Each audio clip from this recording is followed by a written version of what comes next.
Hello and welcome to Last Mixtape. My name is Stephen White, and on this week's show, we turn our lens to House of Guinness and how its soundtrack upstages the show itself. But first,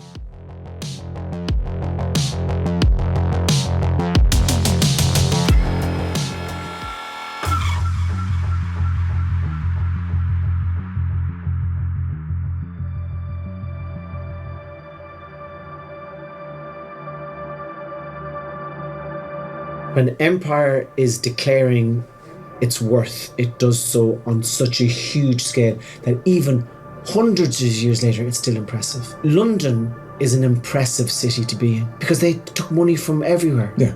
Ireland, how do we get to express our joy and our accomplishments and our laments? And we do that through storytelling and music. And I think that's because they don't cost anything. not my words, but the words of Irish comedian Tommy Tiernan. Why, dear listener, and indeed, dear viewer, were you listening to Tommy at the top of this week's show? Well, this week, I thought we'd delve into Netflix's new show, House of Guinness, and how the soundtrack captures the authenticity of Irish culture where the show falls to tired cliches. Now, at the top of this week's show, I do want to say that I am Irish, but I am not Ireland. So this is entirely from my perspective, and that there are film reviewers and TV reviewers who are far more suited to talking about the actual running of the show itself and the production and the acting and everything like that. This week we're going to talk about how the soundtrack overshadows the very show itself and how it captures Irish culture better than a show ever can. That being said, let's delve in.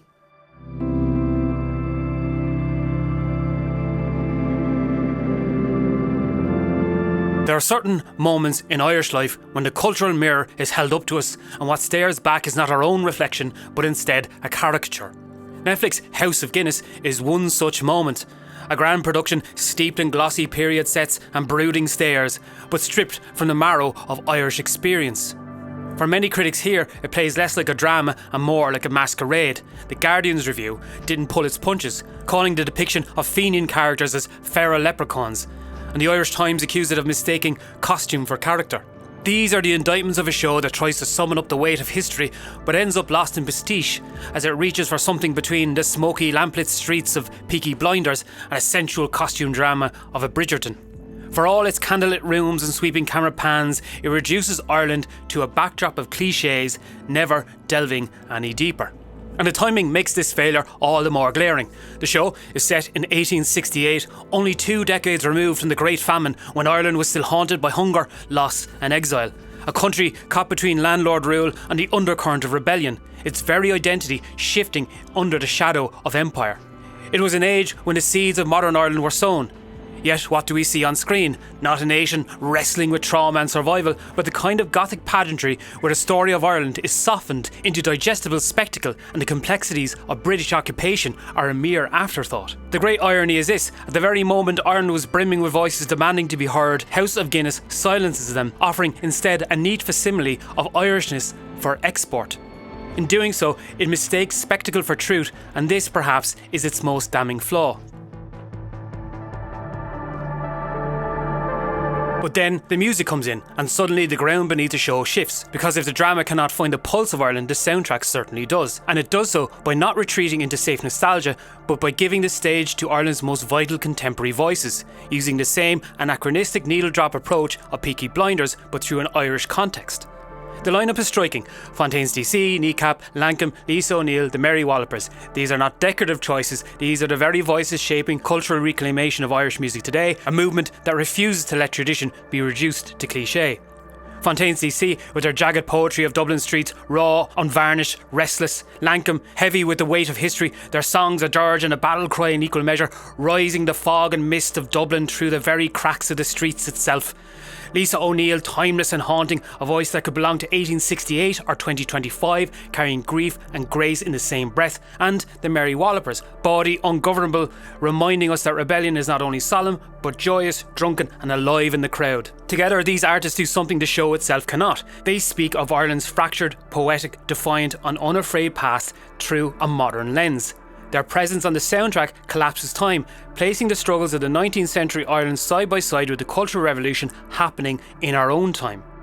Where the show traffics in stereotypes, the soundtrack reveals multiplicity, inhabiting the feel of 19th century Ireland in the 21st.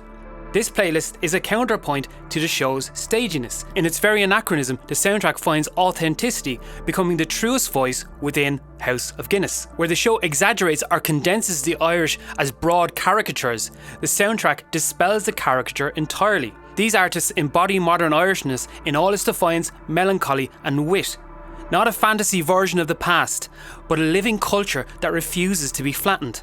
This is the sharpest contradiction of all. House of Guinness indulges in paddywhackery, those broad strokes of Irishness that critics have rightly condemned. Yet, its soundtrack features artists whose entire project is dismantling that very caricature. Before we get into it, I do want to give the show props, mostly because of sync, man, because of absolute sync. It's an absolute triumph of sync. It is the sync on this show is fantastic. The money being I'm not gonna. So it's not just bands like Fontaines, Kneecap and Lankum that are being highlighted on the show. It's also bands like Murder Capital, Yard, I Dream, Rockstrong, Gilla Band, Chieftains and Tin Lizzy are also on the soundtrack, and I think these are great choices, including actually The Stunning, who I saw had to put out a video about their track Brewing Up a Storm, which has been an Irish classic which has gone in rotation many times over since its release. And these are all incredibly strong choices, and they speak to what I'm talking about. And the thing that really struck me is that all these different artists, some are from the modern time right now, 2025. As I say, Chieftains and Tin Lizzy are further back. The Stunning with Bring Up a Storm are somewhere along the middle. All of these artists speak to the modern Irish experience in contrast to that of House of Guinness. And they do that thing that I think the show is reaching for, which is those needle drops that were in Peaky Blinders. The problem with that is twofold. One is that a lot of the needle drops, one of the main ones that people know obviously is Nick Cave with Red Right Hand. Nick Cave's not from Birmingham. This is, they kind of use it in a modern context, kind of a feel, a mood. And I think the Irish songs do get that. The problem is when you play with Irish history, something that as an Irish person, I think a lot of Irish people are rightfully quite protective of, especially when it's been written by Stephen Knight, who I think is a great writer. And I loved Peaky Blinders. And I'm also going to say, I know Cillian Murphy, Irish actor, playing a Birmingham gangster in that show. But when it's written from a British perspective, or the very least from a British person, there is going to be that kind of protection. And I think we're on the right track with the kind of the mood board that is the music. I think all of those bands fit that. You can see how the Murder Capital or any of these bands would have been played. I believe the Fontaines actually were on Peaky Blinders. You can feel that's what the show is going for. The truth is sometimes that anachronism can be more real than false realism itself, and I think that's where the show really shows this up. The sound of the music, because it's coming from a lot of Irish voices, it's coming from an Irish perspective, all different types of Irish perspectives. I think that it shows that the show itself is not in and of itself an authentic Irish perspective. And I think that's what feels to me quite wrong. When you listen to the music and if you just listen to the soundtrack itself, and I would say that if you're a viewer who is not from Ireland, you're not familiar with a lot of these acts, I think that's really cool that if you get to find these artists through this soundtrack, I think that's a really positive thing. But I think that it's important to know that I believe that those music and those artists speak about the Irish experience far better than the show ever can. As I say, it's set in a time that is a contentious one. It's quite an important period in Irish history. As I say, it's between the Great Famine and the War of Independence, Easter Rising. It sits almost in the middle of all of that, and the great cultural upheaval and change. It doesn't do much to speak of British occupation, of how the Irish are caricatured by Britain, and that's obviously another kind of hurting point to this. It's very interesting actually. I saw recently that Irish YouTuber Super Eyepatch Wolf put out a video on one of his channels speaking about how strange it is to be Irish. I think he was speaking about the origin of his name, and he was speaking about the strangeness of being Irish and a lot about British oppression. And he was showing these cartoons from Punch magazine, which would have been of the time. They would have spoken about home rule, and they would have been very much contemporary to what the show is in a lot of ways, and just how we were viewed. So I think maybe I'll link that in below so you can have a kind of a watch of that and see the kind of historical aspect of this, and how this, as an Irish person, you would find it jarring. As I say, that emotional truth of the music being juxtaposed by the false realism of the show itself. Furthermore, I think it's the show dressing itself, when it suits itself, into kind of the politics of the time. And again, you know, when you look at, and I want to say, I think the people who made this show, obviously Stephen Knight and Peaky Blinders crew and all the actors and everything, I think they are, honest to God, trying their best for this. I think it is let down massively by its writing. But I think, and that's, again, I'm not a TV reviewer or a film critic, this is how I felt watching it. It just, and anyone I kind of asked on a kind of a vox pop kind of feel to it, like what did they think of the show, this is kind of what I got from a lot of Irish people. Was I watched maybe 2 episodes of it and I couldn't watch anymore. I think it's that discomfort, and I think the music really plays into it. I think the music itself captures something that, to me, what the show could have been. For all it's trying to, wrap itself up with the Fenian movement and all of this stuff, and it completely missing the point of a lot of these things, it's highlighted by the artists themselves. And I think that's the interesting thing, that what's happening at the moment in Irish music is that there is a modern contemporary re-examination of what it means to be Irish, or what it means to make Irish music. I covered this in one of my shows a couple of months back. On Show was the name of the episode. I'll link it down below as well. And we're speaking about how the Irish perspective through a modern lens has changed. It's changed through the lens of Irish people reclaiming traditional music. It's changed through immigrants coming into the country making amazing music themselves. We was talking about Denise Chila, where the name of the show comes from, her using the word "unshot" in one of her songs. Incredibly powerful. We have God Knows, who just released an album very recently too. His perspective on music and what he did with Ross and Gano family. All of these things have changed and they've been integrated into the Irish experience. So there's this modernisation of Ireland itself, and also kind of to harken back to that Kneecap Super Eye Patch Wolf video of reclaiming the Irish identity, reclaiming the Irish, how we've been caricatured in television and how we've been caricatured in movies. If you're Irish, you've definitely seen more than enough movies and TV shows where Irish people are depicted by Americans. The Devil's Own is one with Brad Pitt doing a terrible Irish accent, and I think, what was the name of the movie with Mickey Rourke, and he plays an IRA man? I can't remember it. A Pray Before Dying, maybe that was the one. Also terrible. When you lived through the 90s like I did, you would have seen a lot of these kind of movies about IRA people and Northern Ireland and all this kind of through different perspectives. And I think that was the another thing, quite interesting to be jumping around.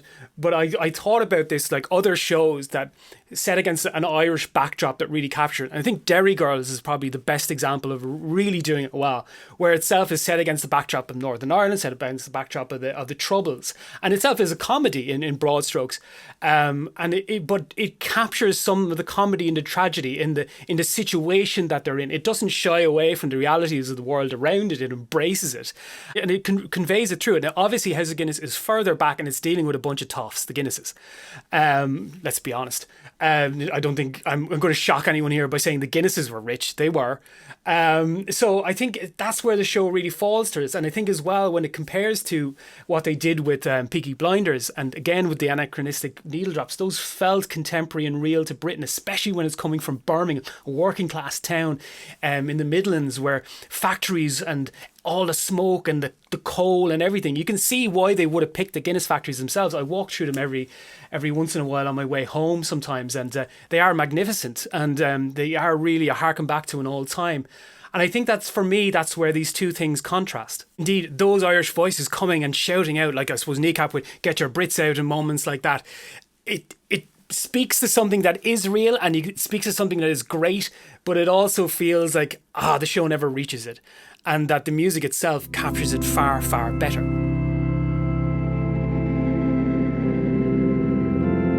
Soundtracks are often treated as decoration, something to colour the mood, to sit politely in the background. But in House of Guinness, the soundtrack is not background at all. It is the foreground, it is the counterpoint, it is the resistance, and it is what the show could have been. And in doing so, it achieves something the show itself cannot: authenticity. Because here's the paradox. The show indulges in caricature, but the music dismantles it. The drama gives us feral leprechauns and broad strokes, while the soundtrack gives us artists whose entire purpose is reclamation. Lankum turning the quaint into the devastating, Kneecap ridiculing stereotypes through irreverence and rage, Lisa O'Neill reminding us of the haunting dignity of Irish song, the Mary Wallopers taking the folk sing-along out of kitsch and putting it back into rebellion. By curating voices like Fontaines D.C, Kneecap, Lankum, Lisa O'Neill and the Mary Wallopers, the soundtrack taps into the cultural revolution already underway in Ireland, a movement where folk and trad are not relics but living, breathing languages, defiant, humorous and grief-stricken. These artists carry forward the same rebellious spirit that 19th century Ireland knew well, the same battle between landlord and tenant, coloniser and colonised, despair and endurance. What the show misses in the chase for Ireland's Peaky Blinders is that true Irish storytelling does not need borrowed archetypes. It needs a voice that speaks of our time now through the lens of the past. And that is precisely what the soundtrack offers. A chorus of Irish identity, unfiltered and unapologetic. These aren't background textures, they're cultural interventions. They prove that the Irish identity is not a costume or an accent to be performed, but a living chorus that refuses simplification. So yes, the House of Guinness may fail in its spectacle, but in its music, it accidentally stumbles into Ireland's beating heart. And if you listen closely, you will hear what the show itself cannot say. Ireland does not perform its history, it sings it. And so it goes, and there it went. Netflix, House of Guinness. Does the soundtrack exceed the show? Or does the show exceed the soundtrack? What did you think? Did you watch it? Could you last the entirety of the series? Did you embrace it? Did you think the soundtrack was better? What did you think of the show itself? What did you think of the music? If you're somebody who is not from Ireland and you found some of these acts and some of these bands, great bands, through the soundtrack itself, please let me know in the comments below. And as always, thank you for watching The Last Mixtape, and I'll see you next week.